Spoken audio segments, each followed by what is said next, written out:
Welcome to Talking Jazz. My guest today is jazz pianist, composer, band leader Julian Shore, and we're going to talk about a new release, a new trio release that he led, Sub Rosa. And this is the second release of a trio with bassist Martin Nevin and drummer Ellen Mednard.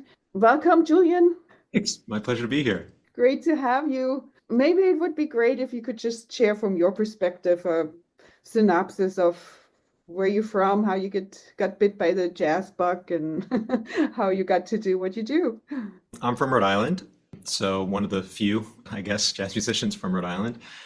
I guess my dad's a pianist, not professionally, but he was in some really cool rock bands and stuff when he was younger that I really love. He played a lot of classical piano at home all the time, a lot of Bach. And so that was kind of around me. And I'm sure seeing him play piano made me want to get in there and learn some piano. And then when I was young, I think my parents just wanted to, get me out of the house for the summer and sent me to a jazz camp because I liked piano. And I wouldn't say kicking and screaming, I was pretty nervous. It was the Litchfield Jazz Camp actually in Connecticut. And that really definitely changed my life in terms of just getting to see other kids my age playing and also kind of getting into the team sport of it in a way, just like getting to hang out and communicate in this other way through music, and also just seeing the live shows that the faculty put on every night. I think most people agree when you experience this music live, it's a completely different feeling, and that really got me hooked. And then from then on, I think I was like, oh yeah, that's what I want to do. And then since then I went to Berkeley and then I moved to New York, and I've been here for almost 15 years. So, well, that's a good sign. You got New York going. It's a great scene to be in. So, yeah, it's always a struggle, but worth it, I think. That first one we're going to listen to, Blues in Blueprint. Maybe you want to give us a little backdrop on how we should listen to this one. What's something to focus on?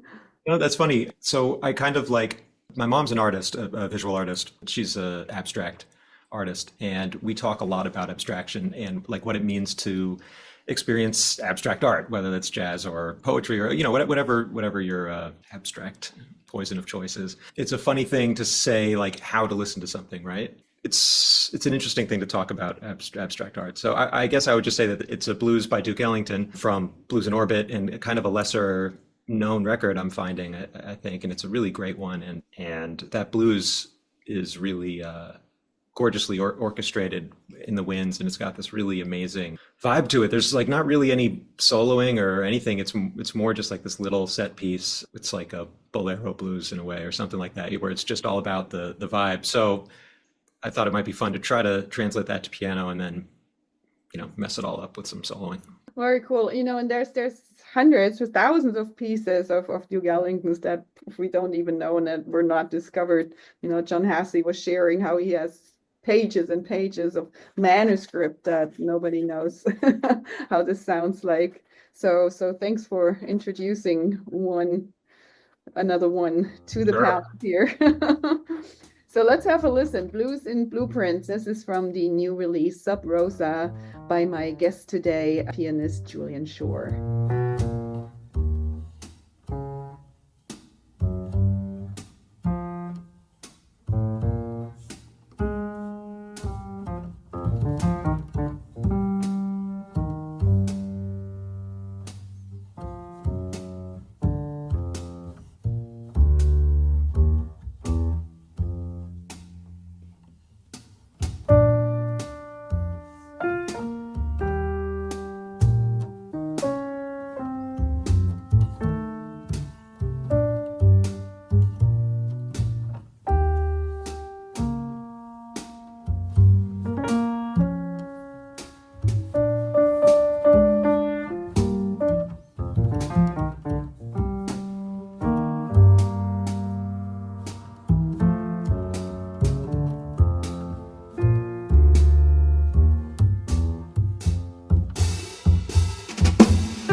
That was Blues in Blueprint, a Duke Ellington composition as performed on a new trio release, Sub Rosa, by my guest today, Julian Shore. And we got to know Julian a little bit.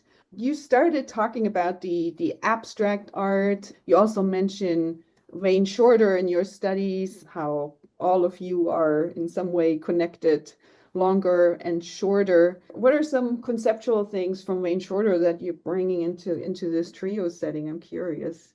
Sure. I mean, yeah, Wayne's like my hero. I've always loved Wayne's music. That like when I first heard Speak No Evil, that was like kind of a big moment for me. And actually, my friend's dad gave me Night Dreamer when he found out that I was getting into jazz, and that was like maybe one of the first four jazz records that I owned. So Wayne has kind of always been with me since the beginning. But it was really the last quartet of his, the Footprints Live, etc. band that really maybe had the most profound impact on me, just in terms of the way that they're able to glide in and out of more free playing, making very arranged music sound free. I guess that there's a way that they're able to be open and nobody's responsible and everybody's responsible at the same time. It's really like a magic trick. And there's a courage that comes along with that, playing that way, that I've always been enticed by and resistant to, because it takes a lot to do that. And also, I guess my teacher at Berkeley was Danilo Perez, the pianist in that ensemble. So he had a profound impact on me. I was already a huge fan of his, so getting to be around him definitely opened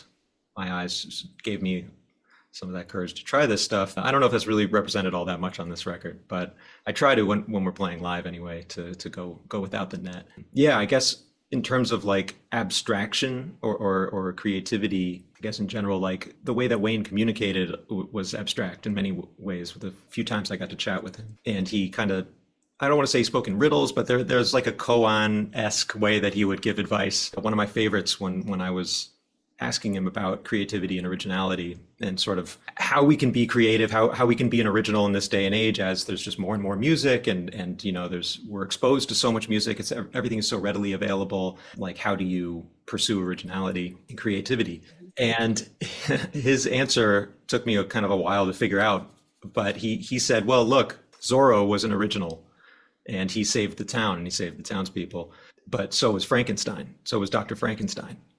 And he looked at me and then that was it. And I was like, okay, it took me a while, but I think, you know, I'm pretty certain what he was saying is that, you know, being creative isn't everything. You can literally create a monster, you know, who's going to like terrorize the town, you know. And Zorro he broke the rules. He was a vigilante, but he was a savior to a lot of people. And Dr. Frankenstein was pursuing immortality and created a monster that like terrified everyone, that had to be destroyed.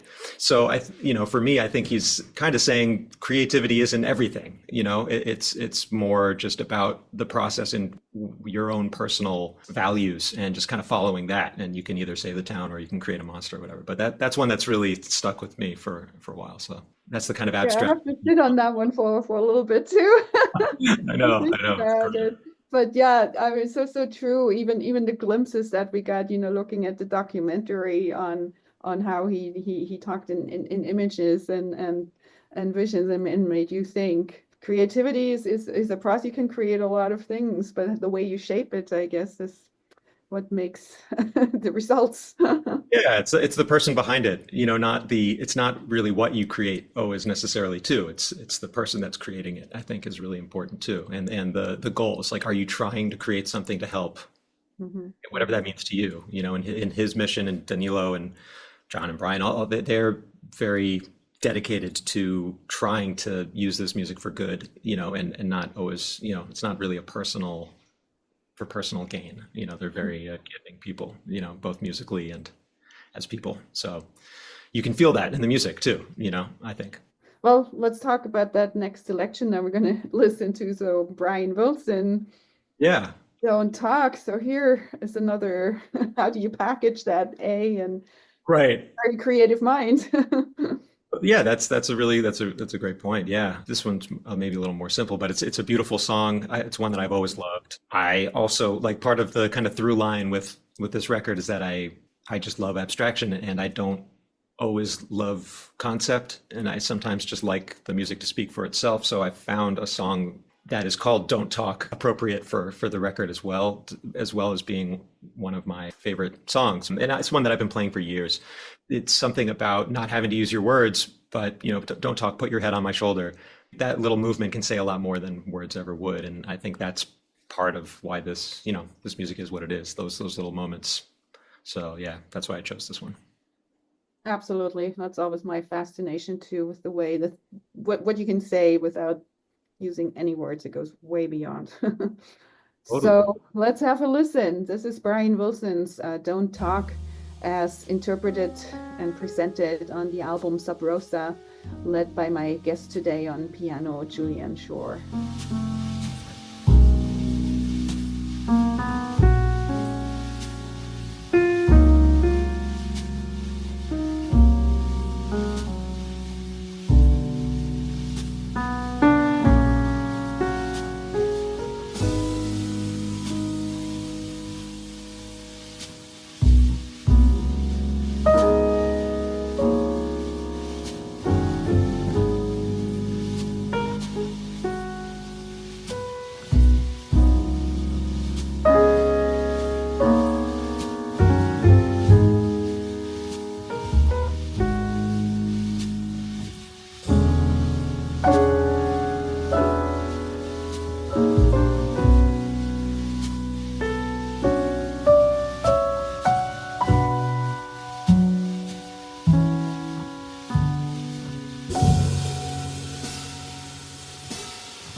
That was Don't Talk, one of the selections on the upcoming album Sub Rosa.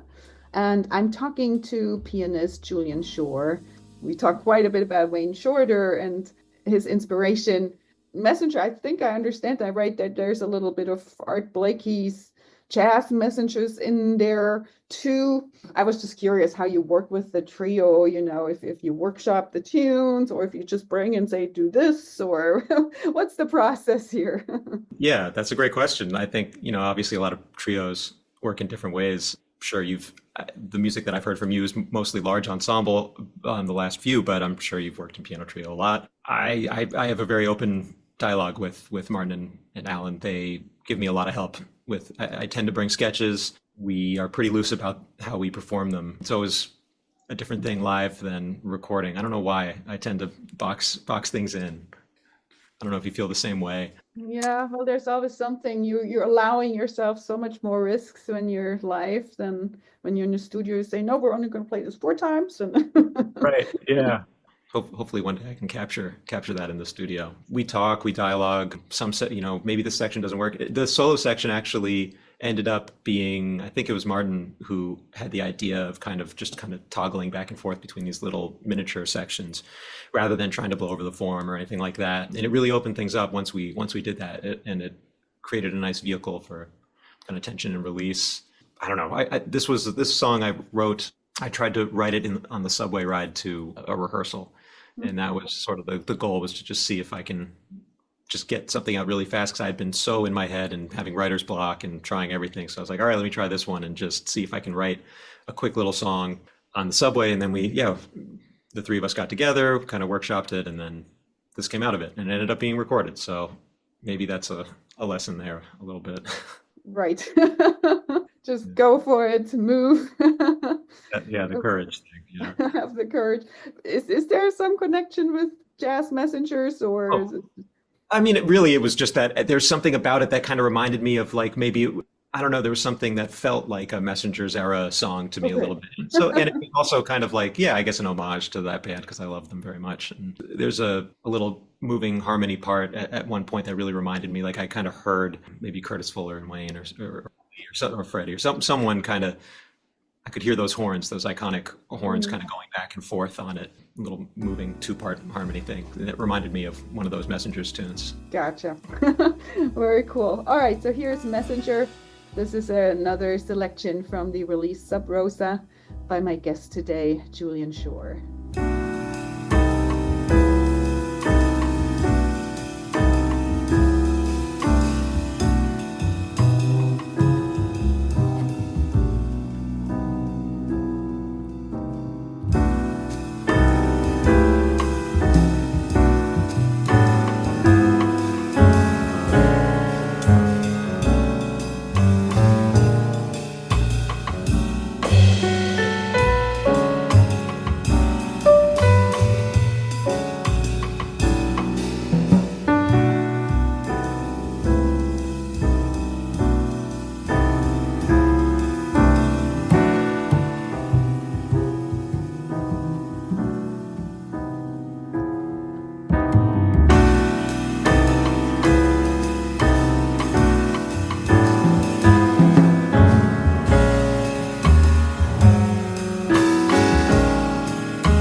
That was Messenger, a track from the trio album Sub Rosa by my guest today, Julian Shore.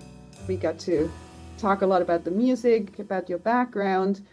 You keep mentioning your mom is an abstract painter, a visual artist, and how much your influence is influenced by her. The PR mentioned some health struggles too. So go as far as you want to into personal background here, but just curious, how does that all filter into this release?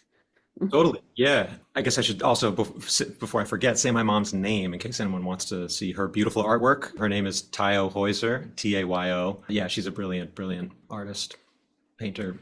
My wife, who you may know, is Carmen Stoff, great pianist and a massive inspiration on me musically and otherwise. I'm not sure if she's done your show before or not, actually. No, she hasn't. And then I didn't know you two were married, so we have to do that. Yeah. Absolutely. Absolutely. I love her work. Yeah, me too, big time. So Carmen has some underlying medical conditions that made COVID very difficult for us because she's in a very high risk group for that.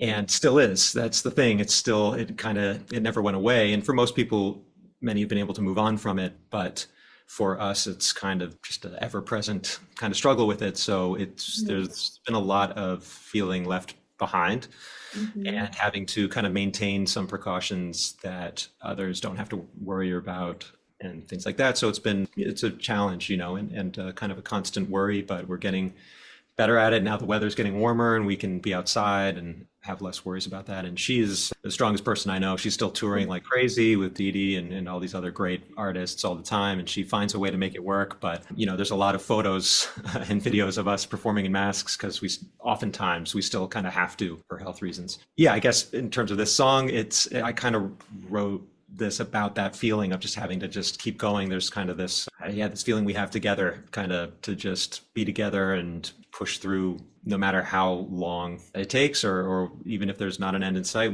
you must keep going, so that's what this one's about. Keep going. I hear a little bit of Tristano-ish type of things, counter melodies, is that right? Yeah, sure. I mean, I love Lenny. I love his music very much. I actually haven't thought of that connection before, and I think that's dead on. I think that's totally right. I think that's a great observation. This kind of line-based piece, cyclical thing that moves in kind of unexpected ways. That definitely sure that's coming from Lenny in there. Yeah, that's great. Lines must keep going. Yeah, exactly. Yeah, I felt like I needed to write something kind of cyclical and relentless to capture that a little bit. And yeah, there's like a breakdown of it in the middle it's actually still the same song, but just kind of fractured a little bit. And I was hoping that it'd give a feeling of like, oh, maybe things are different, but no, they're not. It's just the same thing. I told the guys that every time we play it, I kind of want to play that figure a couple more times than feels comfortable, just to give that extra feeling of like it's still there. You know what I mean? But again, yeah, here I am talking about it when. Very cool. Well, let's have a listen then. So this is Must Keep Going from the new trio release Sub Rosa, and I'm talking to pianist Julian Shore.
was a composition entitled Must Keep Going, and it's a track from the new trio release, Sub Rosa.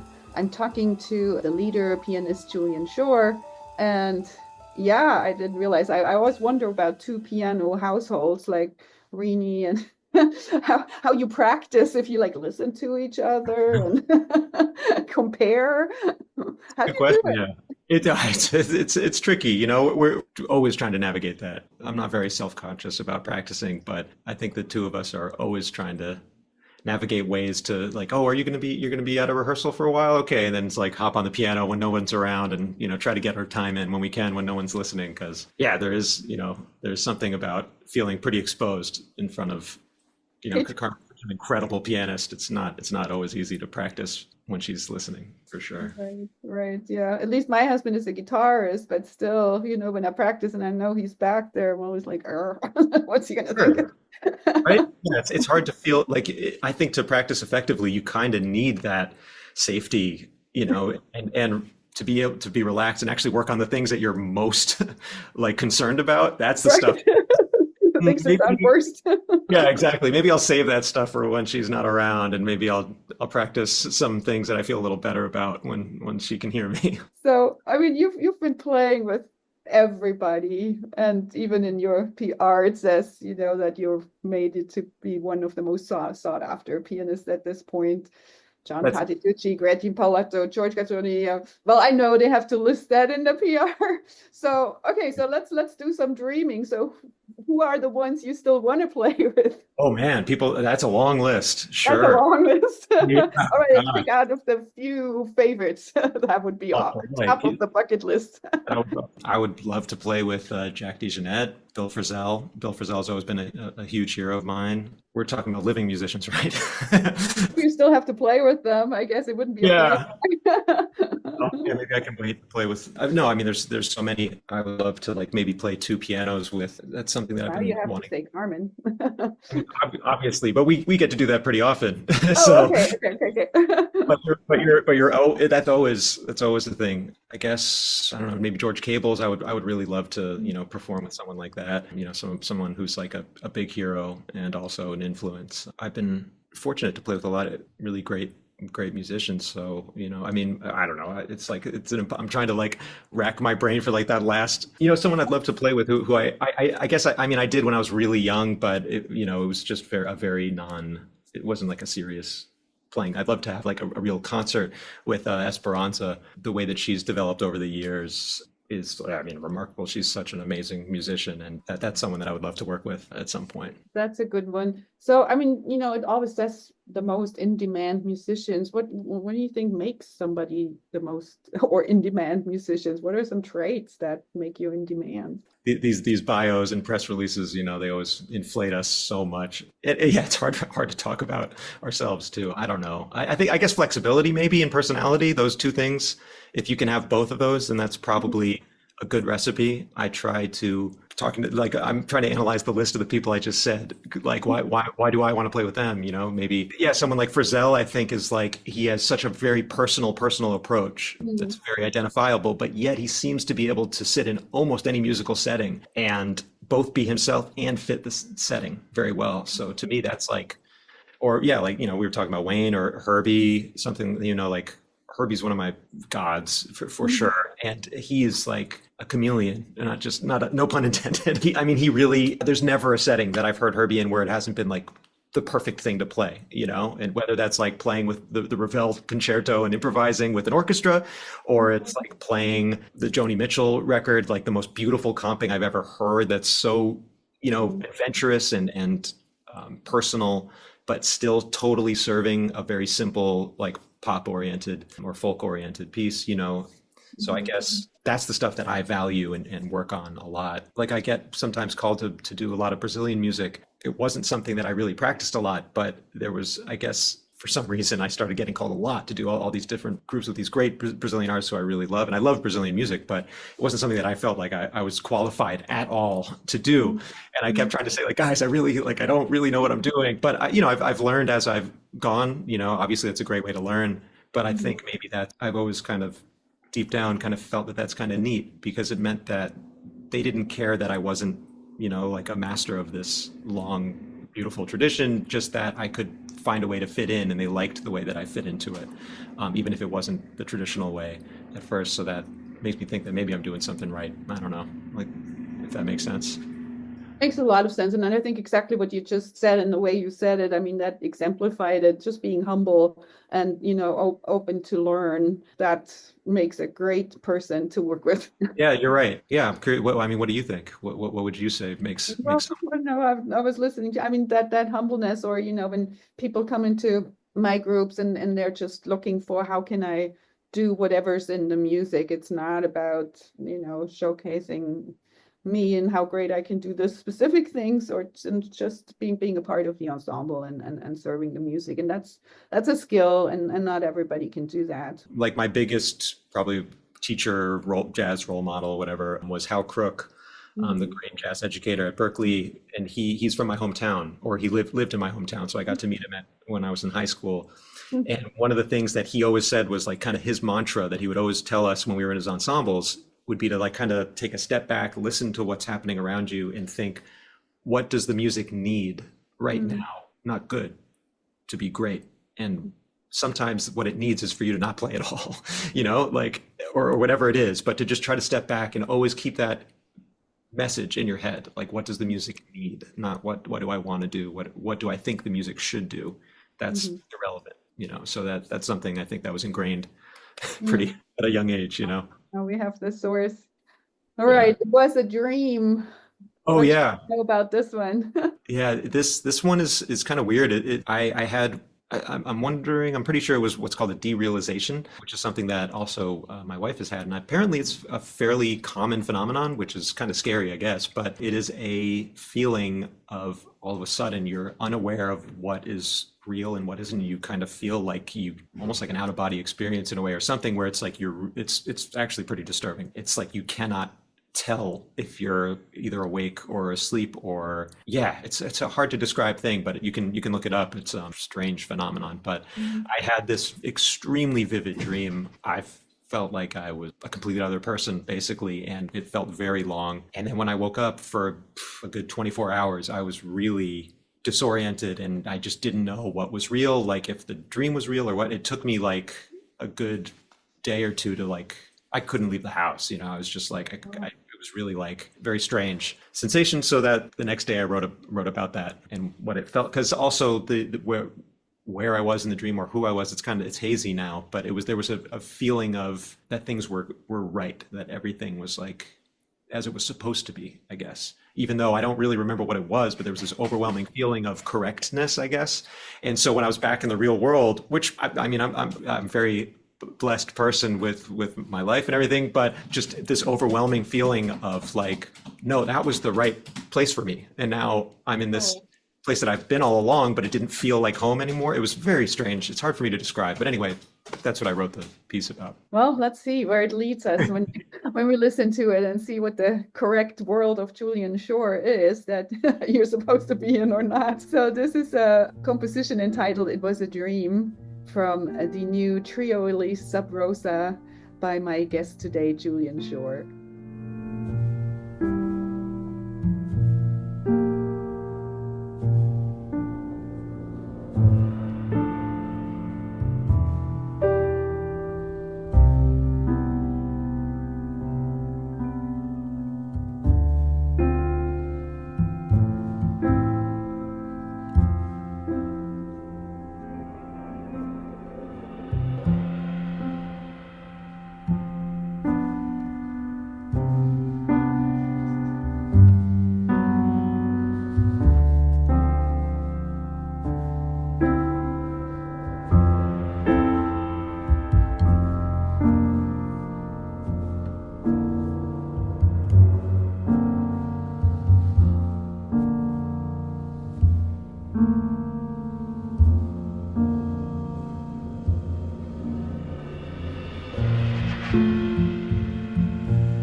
It was a dream, a composition by my guest today, Julian Shore. It's on the upcoming trio album Sub Rosa. Wow, we got pretty deep into the music and being a musician and what it takes. Let's go back to this release. So what's next, how it's going to be released, some of the dates, and where can people find out what's happening in Julian's world? Yeah, the record comes out on June 6th. It'll be, the normal places. I'm working with this new record label out of New York and Nashville called Chill Tone Records. They have a website and you can find it on there. And I'm sure you can order from my website as well. Find it on julianshore.com. That's right. Yep. Just .com. There is a MMA fighter with my same name. So if you Google that, you can find a bunch. I wish I was in the shape that that other Julian Shore was in. Yeah, we're going to be doing some touring in Japan in June, and then South Korea in June, and then we'll be the States around the end of July into early August, and then hopefully in Europe late October. That's kind of the plan right now. If you live in one of those places, please keep an eye out and come say hi and come check it out if you like the music. And any other big projects in between that we should put on the radar with others? Oh yeah, there's always really cool. I mean, I'm really lucky to play with a lot of really awesome musicians. At the end of July 28th, I believe, I'm playing. John Patitucci has this new suite that he wrote with a chamber orchestra that I'll be playing with him and Adam Cruz as a trio with the chamber orchestra at the Chelsea Music Festival. That'll be really cool. Definitely encourage anyone in New York to check that out. It's a really beautiful piece of music and a new work. I'm doing a lot of playing with Caroline Davis, the really fabulous alto player, composer.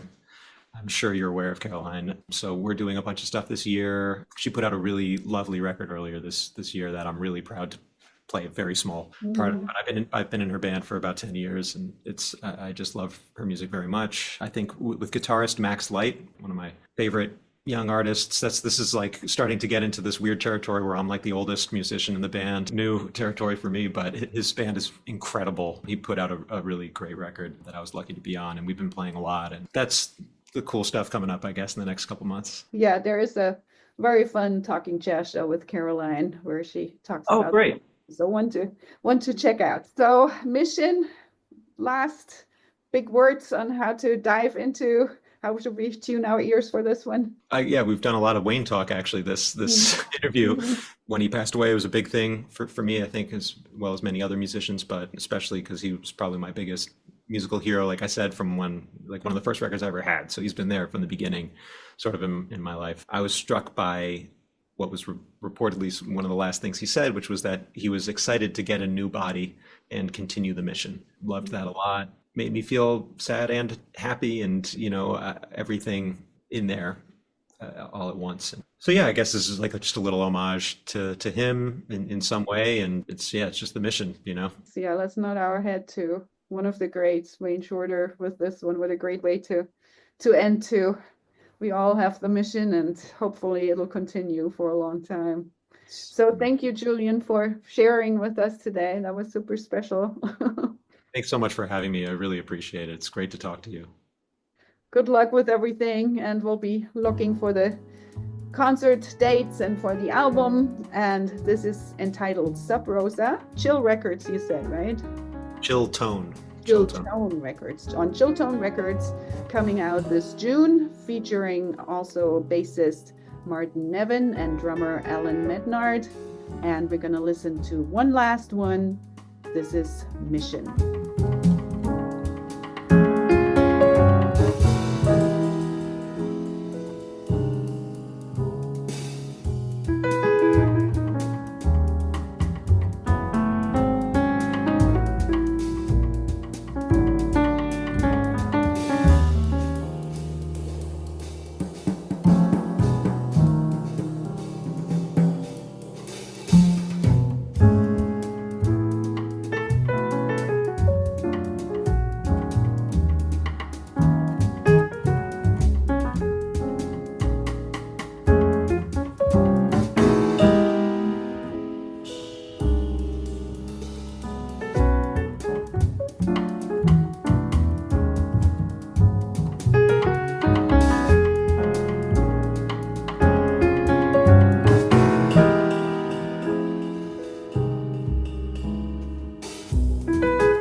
my guest today was pianist, composer, band leader Julian Shore.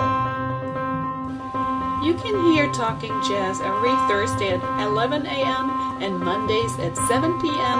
on WETF 105.7 in South Bend, Indiana, or online at jazzradiowetf.org, and Fridays at 8 p.m. on WICR 88.7 Indianapolis. Previous shows are also on my YouTube channel, Monica Herzig, MonikaHerzig. Please subscribe to the Talking Jazz playlist. Thank you for listening.